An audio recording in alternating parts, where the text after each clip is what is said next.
Now that has got to be the most boring passage in the entire New Testament, except perhaps for the slightly different parallel over in the Gospel of Luke.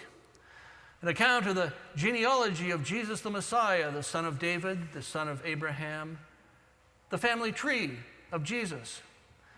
A passage that most people tend to skip right over or skim rather quickly in their Bible reading, dismissed as a long list of boring, unpronounceable names that are a waste of time. But the author of Matthew's Gospel believed this family history was important. So important, he begins his Gospel with it as an attention grabber and a theological statement, before even telling us about the birth of Jesus. So what is it in these 42 generations from Abraham to Jesus that Matthew's Gospel wants us to get excited about? Well, first of all, it establishes Jesus' credentials as an authentic Jew. Jesus, like all male Jews, is a son of Abraham. So Matthew's Gospel begins by putting Jesus in that context. Jesus is not a disembodied angelic bearer of a divine message. He is human, he is Jewish. He is the one in whom Israel's deepest hopes will find fulfillment. Secondly, this genealogy establishes Jesus as an authentic hereditary king. Jesus, through the line of Joseph, is the son of David. As David's descendant, Jesus is no usurper, but rather the legitimate ruler of God's people. Even the three groupings of 14 generations Matthew uses underlines this. Hebrew letters do double duty as numbers. David in the Hebrew is spelled Dalet, Vav, Dalet, or 4, 6, 4, 14. And this is the Gospel of Matthew's clever way of announcing that Jesus is not just a son of David, but the son of David, the long-awaited Messiah, David's ultimate successor. All very proper, all very formal, all very orderly, all very theologically correct, as befitting the majesty and the wonder of the Messiah. Jesus is the new sovereign David, heir to the throne of Israel, God's anointed one, the Christ, by the direct will of God and by family descent. But the strange thing about family trees is they are not always as neat and tidy as we would like them to be. A number of years ago, a second cousin of my mother's produced a huge 250-page family tree of the Stark family, of which the Olivers, my mother's family, were a branch. And up until that time, I had no idea I was an adjunct to the Stark family. As I trace back further and further out for myself, I soon find vast numbers of names of people to whom I am related through this Stark connection, whose names mean absolutely nothing to me. And closer to home, I noticed that my mother, who supplied all of her family information to this industrious Stark cousin, failed to make any mention of my sister's first marriage. Poor Rob's name and memory is as lost as any Egyptian pharaoh who had his name and exploits physically chipped out of a stone wall by a jealous rival from a succeeding dynasty. Not that Rob is any big loss, but his summary dismissal from the family story bothers me as a historian. My wife Laura's family mythology maintains a connection by marriage to noted American train robber Jesse James. I have yet to see any documentary evidence of this, but you can't shake the Jones family pride in including this murdering bandit in the family history. And so Jesus' family tree in the Gospel of Matthew contains some bumps, gaps, and rascals along the way. And it is in those rough spots that we find good news for ourselves. An account of the genealogy of Jesus the Messiah, the son of David, the son of Abraham. Abraham, who pretended his wife Sarah was his sister and set her up in the harem of a pagan king to save his own skin, and was well paid for this service on 2 different occasions. So the first crack in the family dignity. Abraham was the father of Isaac, and whose name Isaac means he laughs. And Isaac was the father of Jacob, who stole his brother's birthright and robbed his father-in-law's house. And Jacob was the father of Judah, who along with his brothers sold another one of his own brothers, Joseph, into slavery and helped fake Joseph's death. Just gets better and better, doesn't it? And Judah was the father of Perez and Zerah by Tamar. Now, Judah already had 3 sons, Er, Onan, and Shelah. Tamar was married to Er, making her the daughter-in-law of Judah. When Er died without a male heir, Tamar was given to Onan, Er's brother, as required by Old Testament law to produce a legal male heir for the late heir. Onan refused to have anything to do with Tamar, and he died.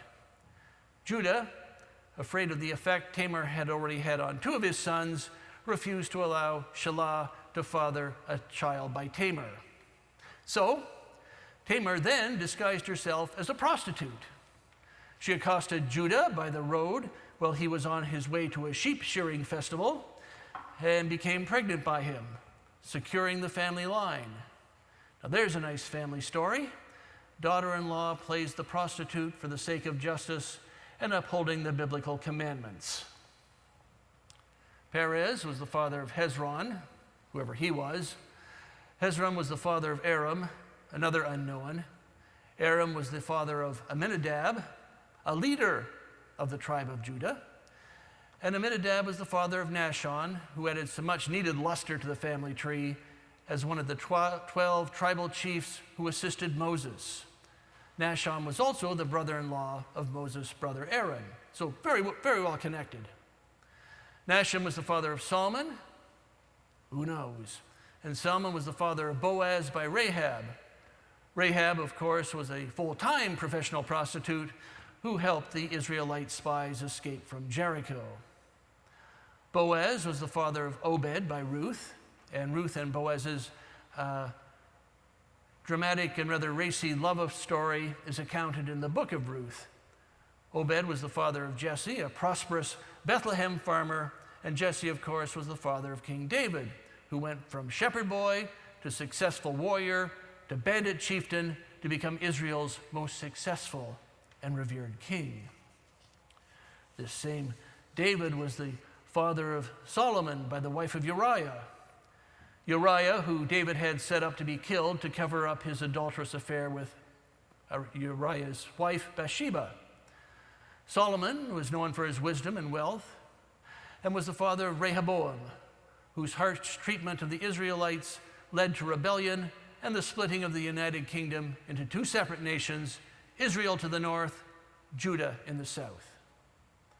Rehoboam was the father of Abiah, who had 14 wives, down from the 700 wives and 300 concubines of his grandfather Solomon, showing the effects of cutbacks and hard times in the reduced nation of Judah.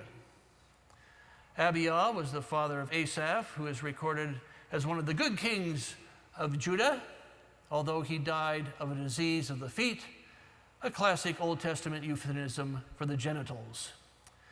Asaph was the father of Jehoshaphat, a good king who reigned over Judah for 25 years. Jehoshaphat was the father of Joram, who secured the throne by executing his 6 brothers. Makes Jesse James seem rather tame. Joram was the father of Uzziah. Well, no, he wasn't. Joram was the great-great-grandfather of Uzziah. Matthew skips over 3 generations of kings here in order to maintain that magic number 14. Kings Athaliah, Joash, and Amaziah magically disappear from the family tree like my hapless former brother-in-law, Rob. Uzziah was the father of Jotham, a very good king in every way, and Jotham was the father of Ahaz, a very bad king in every way. Ahaz was the father of Hezekiah, who restored faith and justice to the land. Hezekiah was the father of Manasseh, condemned in the Bible as the most wicked of all the kings of Judah. Manasseh was the father of Amos, who was murdered by his own servants. Amos was the father of Josiah, who revitalized the worship of God in Judah. Josiah was the father of Jeconiah and his brothers at the time of the deportation to Babylon, the last of the Davidic kings of Judah, except for his ineffectual brother Zedekiah. And after the deportation to Babylon, Jeconiah was the father of Seliathel, whoever he was. Seliathel was the father of Zerubbabel, who led the exiles back to Jerusalem in the role of governor appointed by the Persians. Zerubbabel was the father of Abiud, of whom nothing is known. Abiud, the father of Eliakim, again unknown. Eliakim, the father of Azor, ditto. Azor was the father of Zadok, another placeholder in this countdown of the last 14 generations. Zadok was the father of Achim, Achim the father of Eliud, Eliud the father of Eliezer, Eliezer the father of Mathon, Mathon was the father of Jacob, none of whom anything is known. And Jacob was the father of Joseph, the husband of Mary, of whom Jesus was born, who is called the Messiah. So all the generations, Abraham to David, 14, David to the deportation to Babylon, 14, and from the deportation to Babylon to the Messiah, 14 generations. And there you have it, the family tree of Jesus. More exciting than my family history, thank goodness. You never know what you might find when you start poking around in the family history. Perhaps some gems, perhaps some things you'd rather not know about. Jesus has a heritage of good kings, statesmen, military leaders, and a whole raft of unknowns, as well as slavers, prostitutes, adulterers, evil kings, murderers, and murder victims. And there we begin to see some good news for us. And that being this, that there is nothing and no one God cannot use for God's own divine purposes. Sure, God uses the heroes, the Isaacs, Jehoshaphat's, Jotham's, Josiah's, and Zerubbabel's to further God's will and God's way. That's the sort of person we expect in a genealogy of Jesus the Christ. But God also uses the villains, the Rehoboams, the Ahazes, the Manassehs, people who openly rejected God's will and God's way. Who we have in our past does not mean that God will not accept us in the present. Even out of the worst can come the best when God is involved, and God is involved, always. God even uses the completely ordinary. The genealogy has 3 patriarchs, Abraham, Isaac, and Jacob, and 14 kings of Israel and Judah. But over half, especially as the countdown gets nearer and nearer to the birth of Jesus, are just ordinary folks, not unlike us, who God needs so that Jesus can be a true son of Abraham and a son of David. Well-known or anonymous, royal or commoner, God is present and active in our lives, and God can use us. And this is underlined by the fact that, contrary to all custom and proper form, Matthew includes 4 women in Jesus' family tree. And that simply wasn't done when Matthew wrote this. And when we consider who those 4 women were and what they had in common, this family history gives us even more good news. Tamar and Rahab were Canaanites. Ruth was from Moab, a traditional enemy of Israel. Bathsheba, although probably a Hebrew, was married to a Hittite. All 4 are Gentiles or have a Gentile connection. They were all considered foreigners among God's chosen people, and yet God included them in God's promise to bless all nations. And as we heard, the stories of these 4 women are among the strangest in the Bible. Bemused theologian William Barclay says, if Matthew had ransacked the pages of the Old Testament for improbable candidates, he could not have discovered 4 more incredible ancestors for Jesus Christ.